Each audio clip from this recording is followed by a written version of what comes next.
A esta hora y como cada día jueves, he buscado y créame que he buscado alguna música de abogado y no hemos encontrado. Algún día iremos a encontrarla para poder tener como cortina musical el acompañamiento, reitero, de cada día jueves de don Luis Cuadra, abogado del equipo de Elqui Abogados. Don Luis, ¿cómo está? Muy buenos días, bienvenido ya a su casa como es Radio X. Buenos días, Leito, muchas gracias, que tengas un excelente día, un ya casi finalizando la semana ya. Primera vez que lo veo sin corbata, don Luis. Primera vez que me ves sin corbata. Lo veo como bien deportivo, dije, ¿estará defendiendo algún deportista? Sí, eso me preguntaste recién. No, sí. es para estar un ratito de relajo. ¿Algún futbolista? Dije yo, ¿estará defendiendo a don Luis que está deportivo? Ahí ya no estaría en la radio con esa cantidad. Don Luis, en el día de hoy, un tema, palabra que ocupamos tanto, sí, pero cuando afecta, por Dios que duele, complica y asusta. Así es. ¿Cómo es la palabra? Embargo. Uy. El embargo, ¿cierto? Es más, hoy día los estudios estadísticos en Chile demuestran que la población está sobreendeudada. Sí. Dice que un alto porcentaje de la población está sobreendeudada, por lo tanto, a lo que le tememos es a que se lleven a nuestros bienes, ¿cierto? Cuando llega la persona, ¿cuál es el cargo? El receptor judicial. Uy, esa palabra que asusta. Asusta. Llega el receptor con un documento en donde dice que tiene que embargar, ¿cierto? Sí. Anotando todo. Perfecto. Por lo que nos han contado, don Luis. Según lo que nos han dicho, ¿no? Bueno, vamos con lo que es el Esto detalle. le pasa a la gente que no tiene tanta plata como usted, don Leito. No, por favor, don Usted que compra todo en efectivo. Por favor, don Luis. Supiera la historia de mi vida. Lo contrato al tío. Don Luis, bueno, la idea es poder conocer el embargo. El embargo, bueno.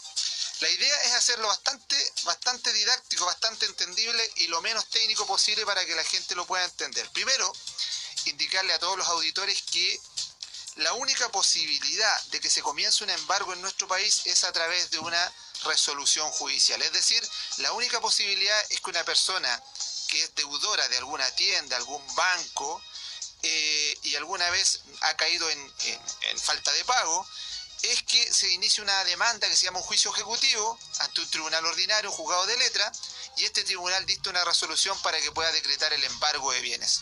¿Por qué digo esto? Porque no existe ninguna otra institución que pueda realizar un embargo.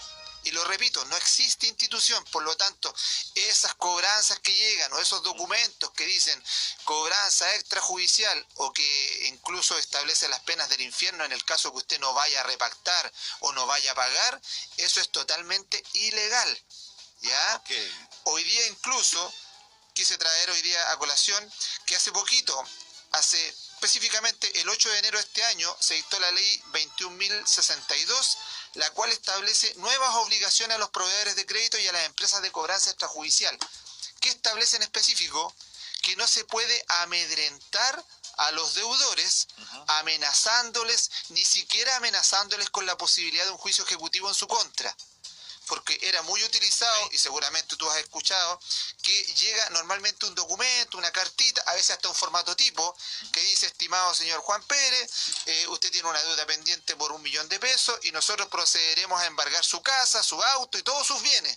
Si es que no se acerca entre un plazo de 48 horas a nuestra oficina y reparte. Eso es ilegal. Eso hoy día es ilegal. Y la ley, como te digo, la 21.062, vino a ratificar esto porque esta ley ya existía, sobre todo en algún momento se agregaron unos artículos al Código Penal estableciendo que cuando las empresas realizan estas situaciones de amedrentamiento podrían caer en el delito de amenazas. Y el delito de amenaza es un delito penal que tiene también una sanción de tipo penal. Porque uno parte de la base, Luis, y fuera de toda broma y todo el tema, ¿sí? Que uno no, en buen chileno, no se encalilla para no pagar.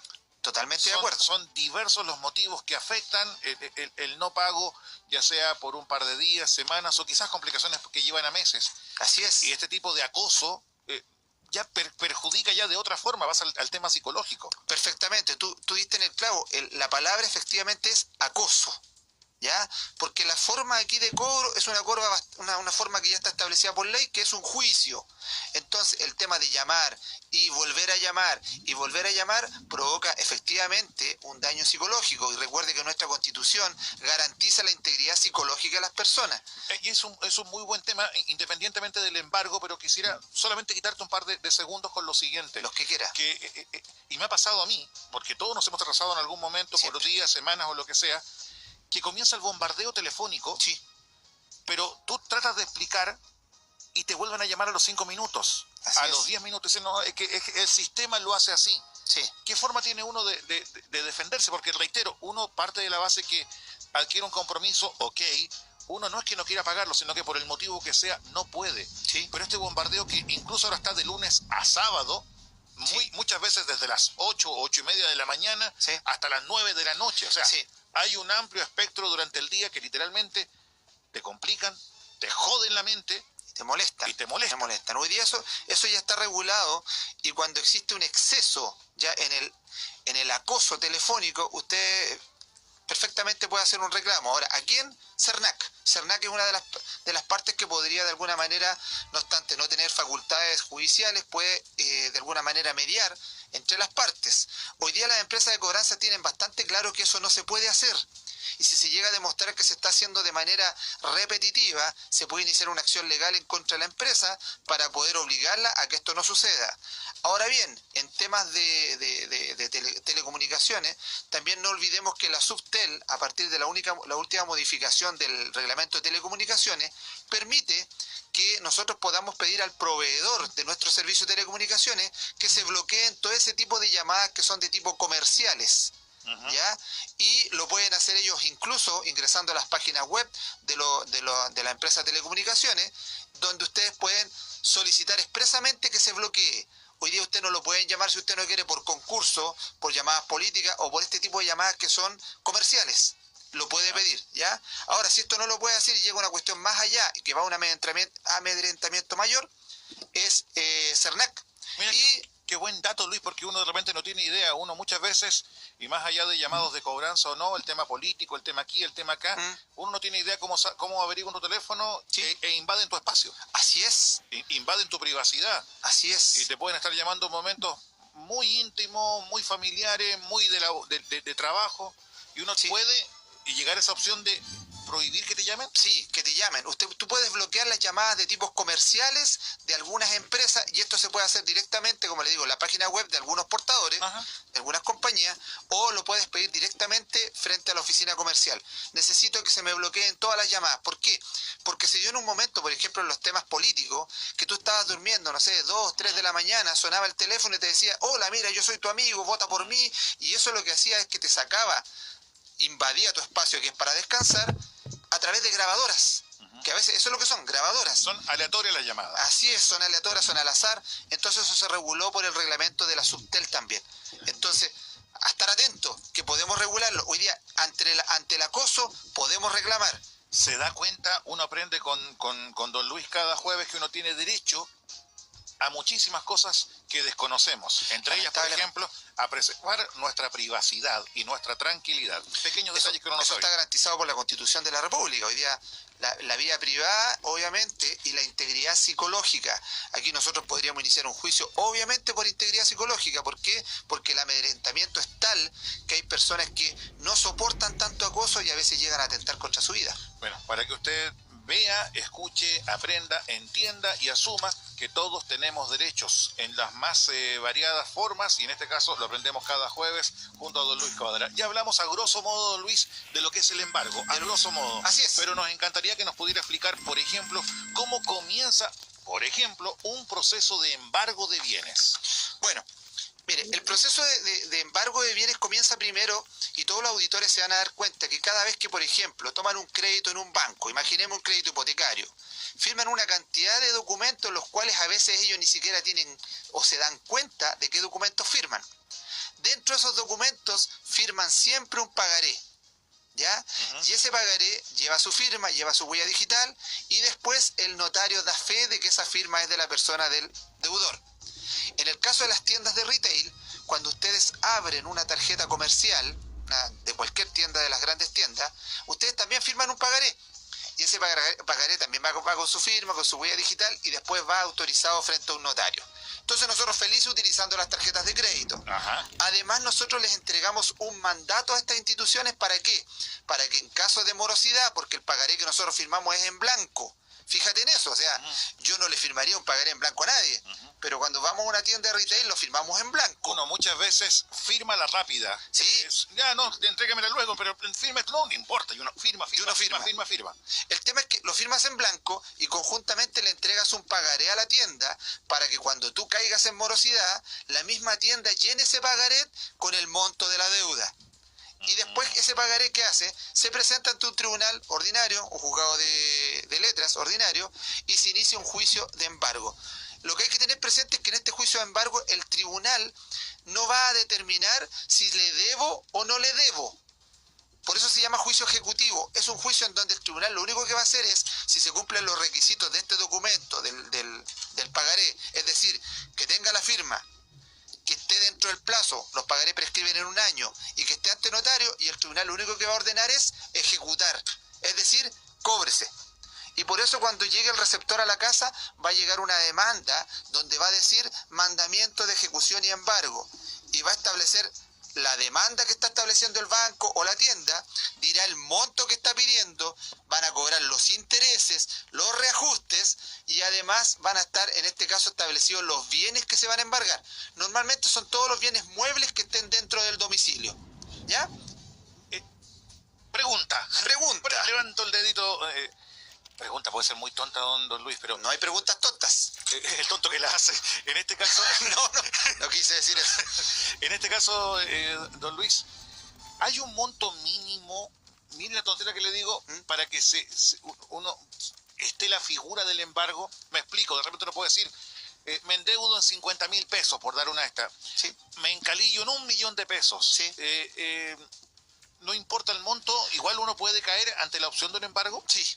No importa el monto. Mire, el tema es que esencialmente para iniciar un embargo, nosotros, por ejemplo, si yo fuera el abogado, me voy a poner del otro lado. Okay. Si yo fuera el abogado de una tienda o de un banco, yo voy a preferir embargar cuando sean los montos, ojalá que justifiquen todo un proceso de embargo. ¿Por qué? Porque en el embargo yo voy a tener que primero pagarle a un receptor, cuyo promedio de la notificación son más o menos 35.000 pesos. Después el receptor tiene que ir a lo menos 4 veces a hacer notificaciones dentro de todo el proceso. Voy a tener que solicitar un martillero público, que tiene un costo, ¿ya? No obstante, después al finalizar el embargo, todos esos costos son absorbidos por el deudor. Lo pago yo, el deudor. Lo paga el deudor. Okay, Así es, los paga el deudor, son las costas del proceso. Pero si la deuda es muy baja, en algunos casos no conviene iniciar un juicio. ¿Por qué? Porque es poco rentable para una tienda hacerlo. Okay. ¿Ya? Y es ahí donde caemos en esas carteras que son castigadas. Ahora bien, yo te digo, hay tiendas que inician los juicios de embargo igual. Hoy día nosotros teníamos una tienda regional, que hoy día está en quiebra, que te demandaba por el mínimo. Y que no era muy elegante su forma de hacerlo. Ellos tenían una gran cantidad de demandas por montos bajísimos. Y aún así, quebró. Bueno, así te portas, así después. Así es. ¿Bien? La global se fue al cielo. Perdón. Siguiendo con el tema que es lo importante, Luis, disculpe. Siguiendo con el tema del embargo, ¿es posible detener un juicio de embargo? De todas maneras, Leito, a ver, mira, lo importante acá es que cuando las personas se ven enfrentadas a un juicio de embargo, lo primero que va a pasar es que les va a llegar una notificación donde va a estar la demanda de la persona que les está cobrando, en este caso el acreedor, ya sea el banco, la tienda. Les llega una demanda, aparece lo que ellos están requiriendo del pago y el tribunal va a dictar una resolución donde dice notifíquese mandamiento, ejecución y embargo. En ese caso nosotros tenemos 4 días hábiles para poder oponernos a ese embargo, ¿ya? Okay. Y ojo con la palabra, que es 4 días hábiles, o sea, desde que me notifican, de inmediato cuento 4 días. O sea, si me notifican, por ejemplo, un día jueves, sería viernes, lunes. No, viernes, sábado, lunes y martes. Okay. Recordemos, el sábado es un día hábil. Mire usted, uno pensaba que era lunes a viernes. No, si usted lo ve en el calendario, aparece de color Igual que los colores del día de la semana. El único que aparece en rojo es el domingo. Pucha, que aprendo con usted, don Luis. Pucha la cuestión. Y más aprendo yo con usted. ¿Ya? Entonces, el día sábado, y ese es un error que cometen muchas personas, dicen, abogado, me llegó la demanda y resulta que tengo 4 días y estoy dentro del plazo y justo llegan el día siguiente. ¿Por qué? Porque no contaron el sábado. El sábado en materia judicial es un día hábil. Es más, los tribunales de justicia están abiertos los días sábado. Y usted podría ir a presentar documentos, podría ir a presentar un patrocinio, todo el día sábado. Entonces, me notificaron el jueves, tengo viernes, sábado, lunes y el martes. Martes sería el último día para oponerme. ¿Qué puedo hacer en esos 4 días? La ley lo establece específicamente en el Código de Procedimiento Civil, específicamente el artículo 464, dice que yo me puedo oponer bajo ciertas circunstancias, que son, por ejemplo, el pago. Okay. Yo podría decir, oye, me están embargando, pero yo pagué y tengo el comprobante acá.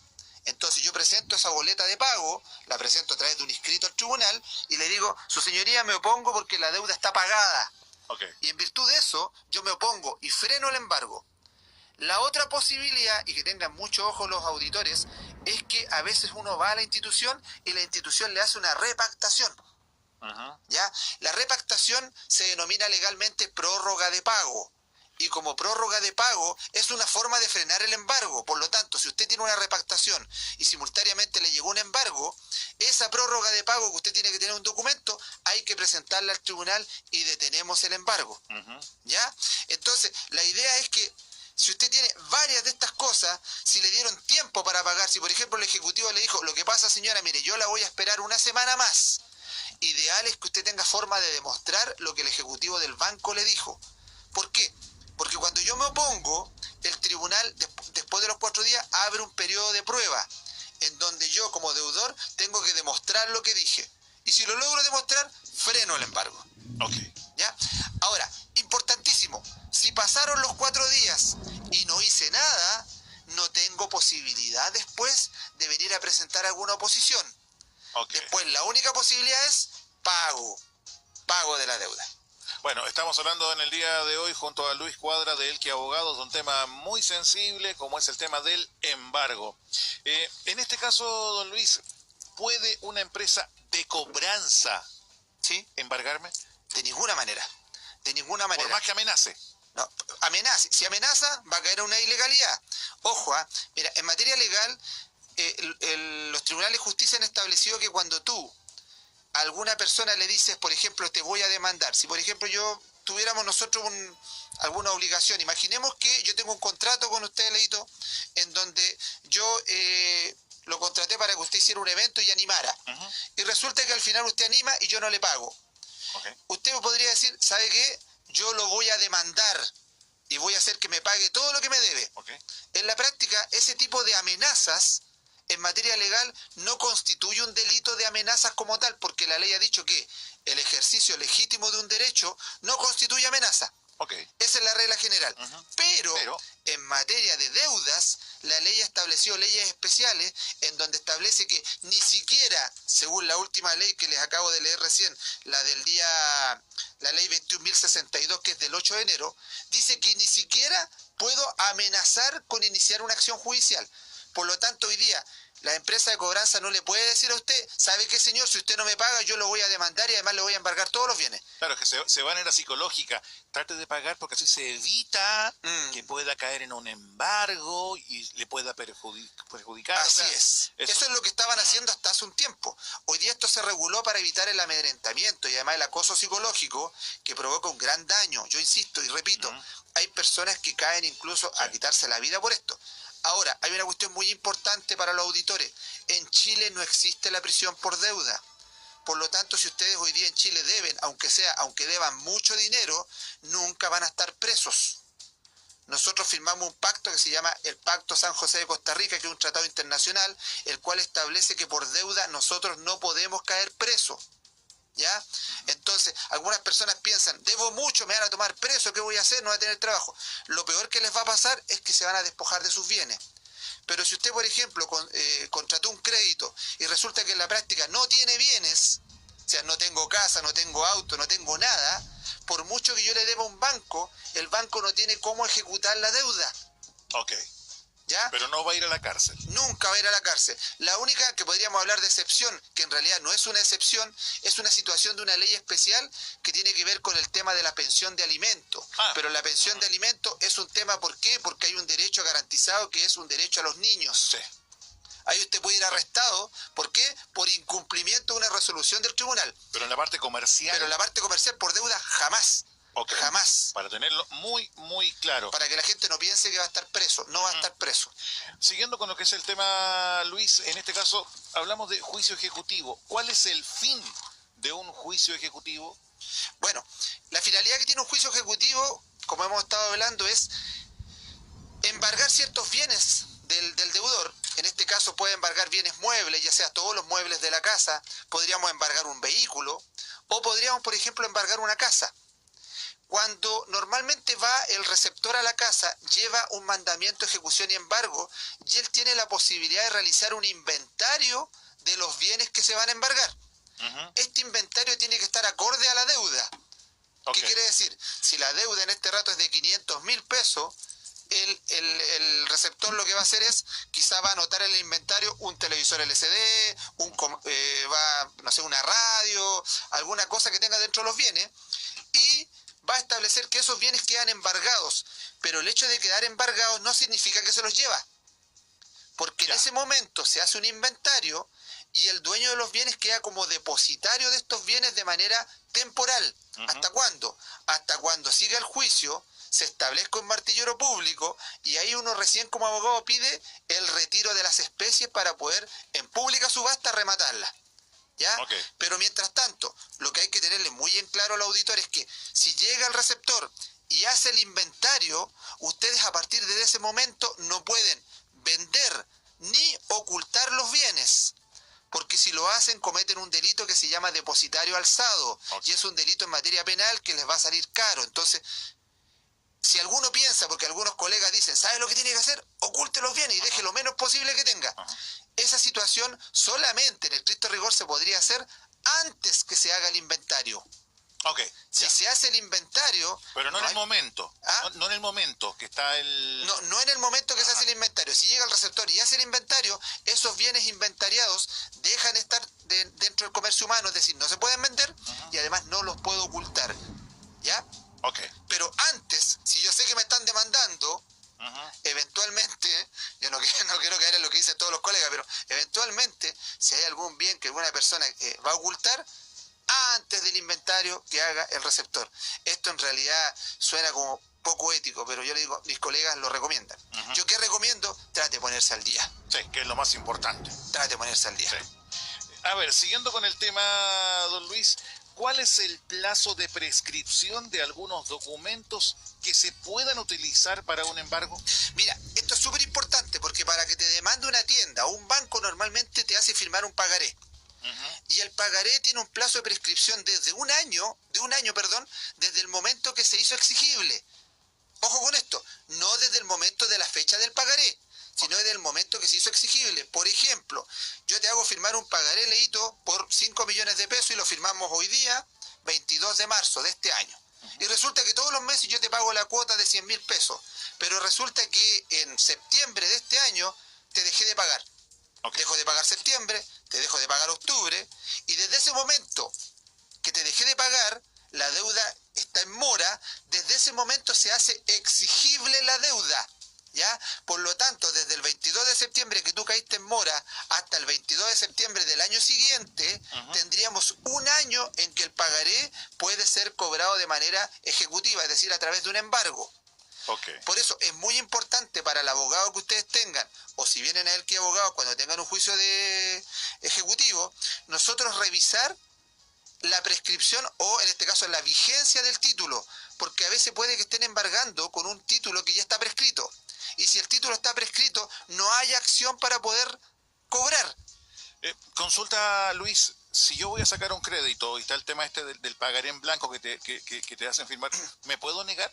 No. O sea, en cuanto a negar a sacar el crédito por el pagaré. ¿A no firmar ese pagaré? No te puedes negar. El tema, mira, en estricto rigor, tú no deberías firmar un pagaré en blanco. En estricto rigor, la ley de pagaré y letra de cambio establece que tú debería estar entregado completamente el pagaré llenado. ¿Cuál es el tema? El tema es que tú, además del pagaré, tú firmas un mandato.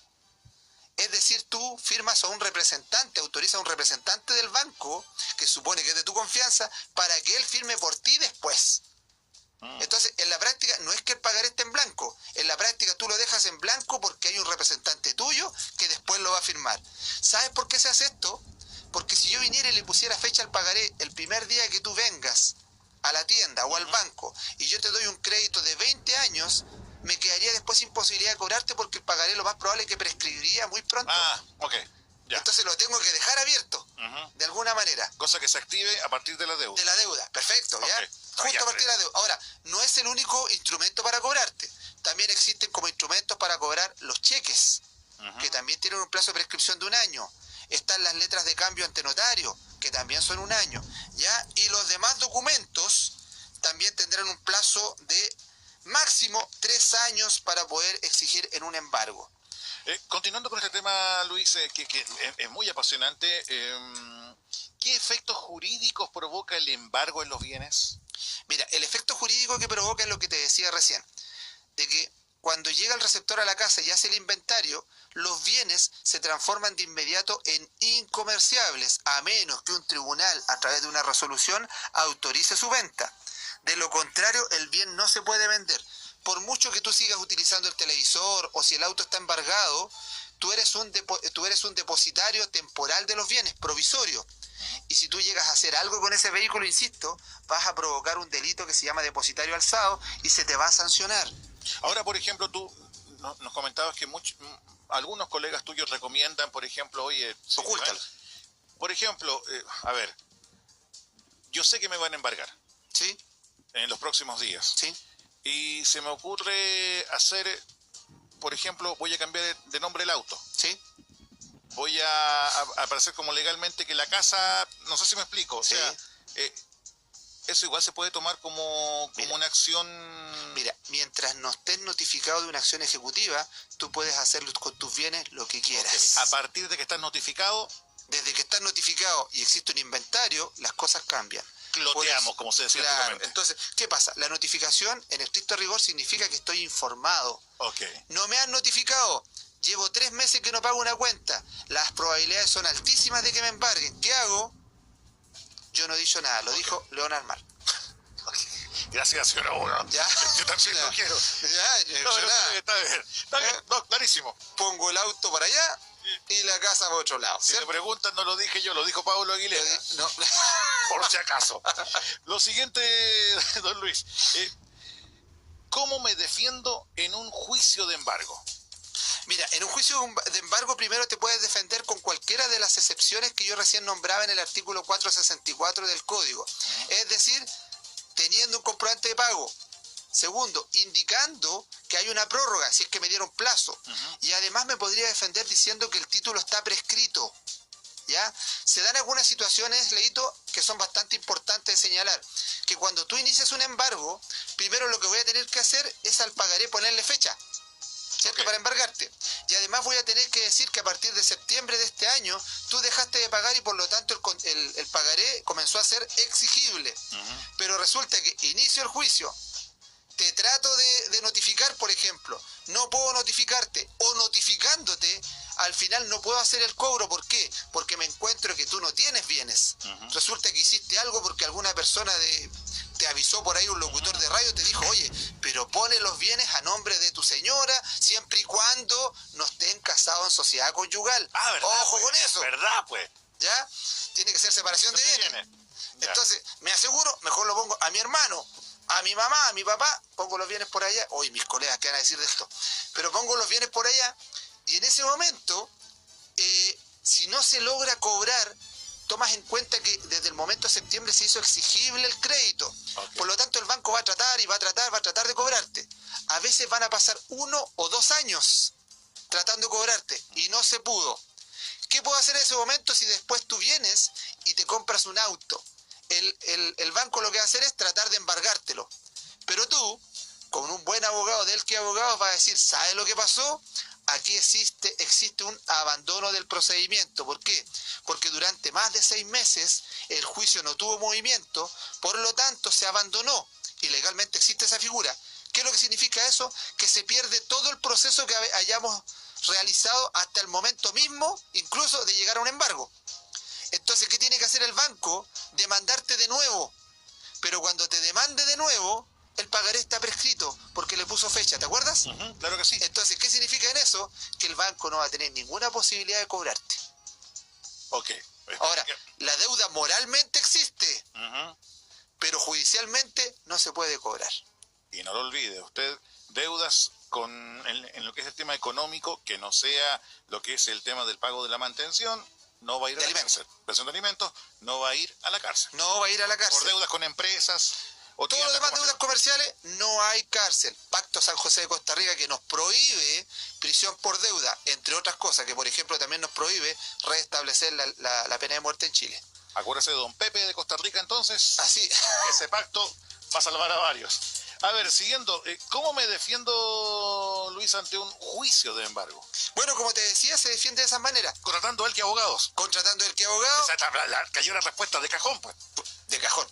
464, recién te había indicado esa pregunta. Sí. 464 del Código Procedimiento Civil, pagando, repactando o viendo si el título está prescrito. ¿Ya? El cheque prescribe en un año, la letra de garantía en un año, la letra de cambio, perdón, y además el pagaré en un año. Por eso, cuando le llegue esto dentro de los 4 días, al tiro un abogado. Al tiro, porque son muy pocos tiempos. El abogado revisa, vemos si el pagaré está o no está dentro de la exigibilidad, y si no es exigible, se interpone una excepción de prescripción. Don Luis, disculpe que lo interrumpe, como estamos con el tema del tiempo sobre nuestra cabecita, sí. Un par de consultas de la gente. A ver, veamos rápidamente. Que explique la cláusula de aceleración en el pagaré. Ah, espectacular esa ya. Buena pregunta. Buena pregunta al auditor que hizo esa. Lo que pasa, estimado Leito, que dentro de una deuda, imaginemos esto, mira, tú cuando tomas un crédito, imaginemos que en el peor de los casos lo tomas en 48 cuotas. Peor de los casos digo porque te llenas de intereses, ¿cierto? Y pagando el doble. Claro, entonces tú tomaste te compraste algún vehículo en 48 cuotas. El tema está que todas estas cuotas vencen mes a mes. Imaginemos que vencen los días 10 de cada mes. Okay. 10 de abril, 10 de mayo, 10 de junio. ¿Ya? Dentro del contrato se puede establecer una cláusula que se llama cláusula de aceleración de deuda. ¿Qué significa eso? Que bastará, y dentro del contrato tú lo puedes establecer, que tú quedes en mora en una cuota. Solo en una. Solo en una. Imaginemos que el 10 de abril no pagaste. ¿Ya? Y caíste en mora.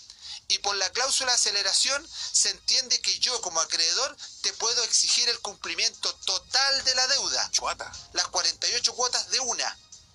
Ah, miércoles. ¿Ya? Esa cláusula de aceleración la tienen normalmente todos los contratos en donde nosotros tomamos crédito. ¿Por qué? Porque si no fuera así, el 10 de abril tú caíste en mora, yo tendría que demandarte ejecutivamente por la deuda del 10 de abril. Pero resulta que después, el 10 de mayo caíste en mora, te tendría que demandar de nuevo por la del 10 de mayo. Y así, y me transformaría en 48 juicios ejecutivos para poder cobrarte solo una cuota. Okay. Ahora bien, yo he visto contratos en donde algunos abogados han hecho algunos contratos de este tipo y no ponen la cláusula de aceleración. La cláusula de aceleración está en favor del acreedor. ¿Para qué? Para no tener que tener muchos juicios en el tiempo y solamente poder rescatar la cuota. Imagínate que fueran 48 cuotas de 300.000 pesos. Yo todos los meses te tendría que hacer un juicio para cobrarte 300.000 pesos. En cambio, la cláusula de aceleración permite que la sola mora haga exigible todas las demás cuotas. Es decir, se entiende que las 47 cuotas restantes están vencidas de pleno derecho porque están establecidas en el contrato. Por ejemplo, otra consulta que nos entrega una auditora.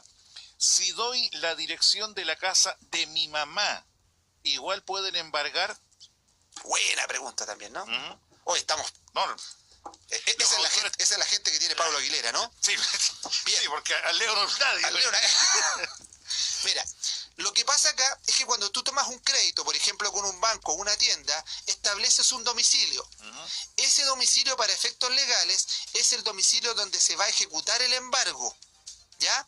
Por lo tanto, si tú, imaginas, estás arrendando una propiedad o vives con un familiar, lo que va a pasar es que cuando yo quiera iniciar una demanda en tu contra como representante del banco o la institución, voy a poner, porque dentro del contrato que tú firmaste, aparece el domicilio Las Amapolas 2015. Voy a ir allá, notificar allá. Lo que va a hacer el receptor es preguntar, señor, ¿aquí vive la señora Juanita Pérez? Entonces la persona de la casa a veces dice, no, acá no vive. Pero la mayor parte de las veces dice, sí, sabe que vive acá, pero en este rato no está. Claro. O en este rato está trabajando. Basta que diga eso y el receptor la va a dejar notificada. Ahora, si la persona dice, no, no vive acá, el receptor lo que va a hacer es primero, y por ley tiene que hacer esto, le va a preguntar a los vecinos. Al vecino le va a decir, oiga señor, ¿usted sabe si la señora Juanita Pérez vive en esta casa? Y a veces el vecino va a decir, sí, sabe que él vive ahí, yo lo conozco. Lo que pasa es que él trabaja por turnos, por ejemplo.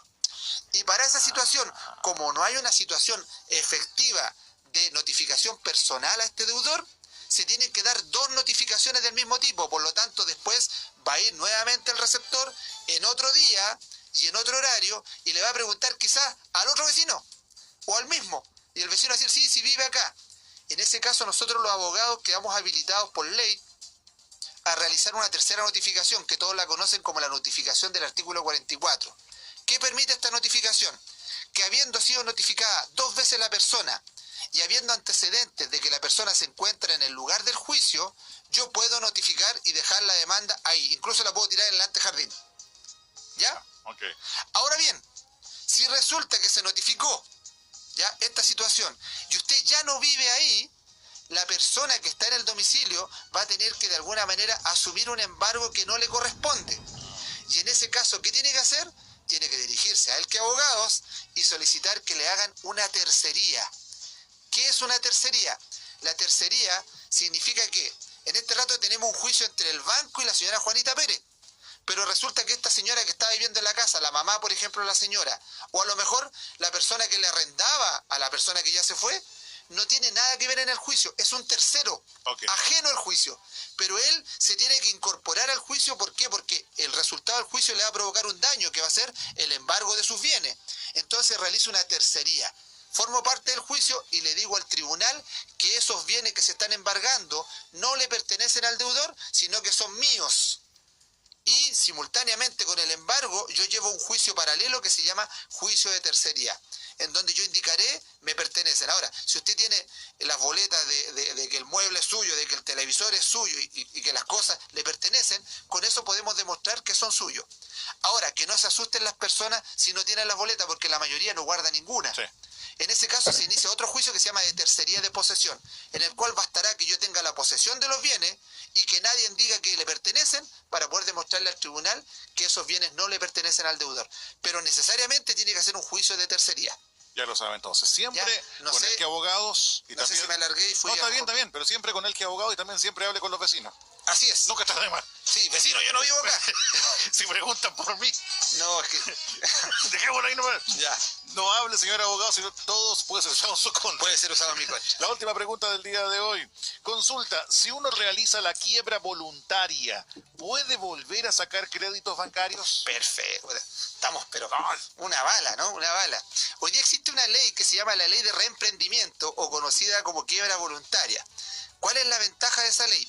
Que hoy día usted puede estar endeudadísimo, puede tener muchas deudas, ¿ya? Lo ideal es que tenga más de 2 deudas, 3 deudas, y lo que se puede pedir es una liquidación de todo lo que usted debe y una liquidación de sus bienes. ¿Esto qué significa en la práctica? Significa que si yo me declaro en quiebra, pongo los antecedentes ante un liquidador y este liquidador va a sumar todas las deudas que tengo versus todos los bienes que yo tengo, ¿ya? Y la ventaja es que de todas las deudas que tengo, imaginemos que debo 50 millones de pesos, pero mis bienes en la práctica son solamente 10 millones, lo que va a pasar es que este liquidador va a hacer que estos bienes se transformen en dinero y les va a pagar a todos los proveedores, pero solo hasta el monto que alcance con los bienes que yo tengo. ¿Ya? Es un procedimiento concursal de liquidación. Y una vez que me declaro en quiebra, la gracia que tiene y el gran beneficio, por eso se llama ley de reemprendimiento, aun cuando yo no logré cubrir toda la deuda, mi deuda queda en la práctica saneada. O sea, se liquidaron mis bienes, le pagué a los acreedores, a lo mejor no todo, pero mi deuda queda en cero. ¿Y eso qué significa? Que los acreedores están obligados a sacarme por ejemplo, de los informes comerciales. ¿Ya? No me pueden poner trabas y no me pueden volver a cobrar por la misma deuda, aun cuando después yo tenga nuevos bienes. Es decir, se pone fin a todo un proceso y me ayuda a reemprender. ¿Por qué? Porque empiezo de nuevo, empiezo sin deudas, empiezo sin DICOM y por lo tanto puedo volver a poner mi negocio. Entonces, en algunos casos la ley de quiebra personal es muy buena para algunas personas que no tienen una gran cantidad de bienes. ¿Ya? ¿Por qué? Porque hay algunos casos en los cuales, por ejemplo, lo único que tienen las personas son su casa. Y si yo tengo que liquidarles la casa, a veces los mato porque en realidad ahí vive la familia. Sí. Entonces, si tienen otros bienes o tienen muy pocos, quiebra, declárese en quiebra, y al declararse en quiebra comenzamos de cero y reemprendemos. Antiguamente con la otra ley, antes de esta ley de reemprendimiento, lo que pasaba es que a ti te perseguían hasta que pagaras lo último. ¿Ya? Hasta que pagaran, si debías 100 millones y hoy día tenías 50 millones de bienes, te embargaban los 50 millones, pero el banco quedaba esperando a que tú volvieras a tener 50 millones más, y mientras tanto la deuda ganaba intereses y se hacía eterno, y no salías nunca. Hoy día esto es distinto, así que los invito a los que en realidad ya no tienen otra posibilidad a hacer una ley de reemprendimiento. Y que están muy complicados, tengan la oportunidad de asesorarse con Elqui Abogados. De todas maneras. Lo último que nos piden un par de auditores, recordar el datito que usted comentó al comienzo del programa, abogado, sobre el tema de los llamados telefónicos, que son muy invasivos, sobre todo a celulares. Sí. ¿Hay alguna instancia, institución o lo que sea donde uno pueda acudir para exigir que no lo llamen? Tenemos dos instituciones. Primero, cuando el acoso ya es excesivo, puede ser a través del CERNAC, ¿ya? Okay. Que él actúa como intermediario. No obstante, la nueva ley, como les dije, que incluso la tenemos publicada en la página de Elqui Abogados, en este caso en el Facebook, la nueva ley establece, que es la del 8 de enero, que está prohibido y establece sanciones para la reiteración y el acoso respecto a las deudas. Por lo tanto, a través de CERNAC podemos hacer una intermediación. Y lo otro es Subtel. Piden a través de Subtel que se bloquee el sistema de mensajería y el sistema de empresas que ustedes los llamen. Y se puede pedir porque es un derecho que establece el último instructivo de la Subtel. Porque esto se daba mucho. Es más, a veces usted viene y contesta el teléfono, no quiero ser discriminado, pero dice, buenas tardes, le estoy llamando de, no sé, una página, usted tiene un plan con nosotros, y empiezan a hablar, y uno, una vez ya le dijo que no, sí. Pero al mediodía llaman de nuevo, y se supone que ellos por procedimiento deberían salir solamente una vez al mes, pero llaman a una vez al mes debieran llamar. Por procedimiento, ellos deberían, todas las empresas de telecomunicaciones tienen un procedimiento interno en donde el cliente debería salir solamente una vez al mes, pero les sale todas las veces. Y a veces, muchas veces en el mismo día. Sí, es el procedimiento interno, yo lo conozco porque yo trabajé en una empresa de telecomunicaciones y nosotros teníamos que... ¿Usted me llamó a mí, abogado? ¿Ah? ¿Usted me llamó a mí? No, yo era el que veía el tema del procedimiento. Y ahí era una sola vez al mes, pero en la práctica no es así. Bueno. Y el acoso se da una vez. Subtel y CERNAC. Ahora, para lo que es el tema de asesoría, de guías, ¿cómo se comunican con usted, don Luis, y con el equipo de Elqui Abogados? Les voy a dar los datos, pero quería que tuvieran claro las personas que hay algunos bienes que no se pueden embargar. Por favor. Ya, hay algunos bienes que no se pueden embargar. Por ejemplo, en su casa, si alguna vez, no sé, escuchó otra radio donde le dijeron que hiciera al señor Pablo, que dijo que traspasara los bienes, hay algunos bienes que no se pueden embargar. Por ejemplo, los bienes que son necesarios para la subsistencia de las personas, en este caso la cocina, los cubiertos, los platos que usted tiene para comer en la casa, ¿cierto? No se puede embargar su cama, ¿ya? La cama no se puede embargar, son lo que se denominan bienes inembargables, y tampoco se pueden embargar aquellos bienes que son necesarios para el desarrollo de su profesión u oficio. Okay. ¿Ya? Esos bienes son inembargables, para que lo tengan en claro las personas acá que nos escucharon. Y un pequeño dato, y esto es totalmente fuera de bromas, va para ambos lados. Por un lado, si va a un receptor judicial, no sea agresivo ni agresiva, porque está cumpliendo su trabajo. Muchos receptores han sido víctimas de agresiones no solamente verbales, sino que también físicas. Así que no es culpa de ella o de él, es responsabilidad de uno que se generó. Entonces, no ser agresivo. Como también hay muchos receptores que son muy prepotentes.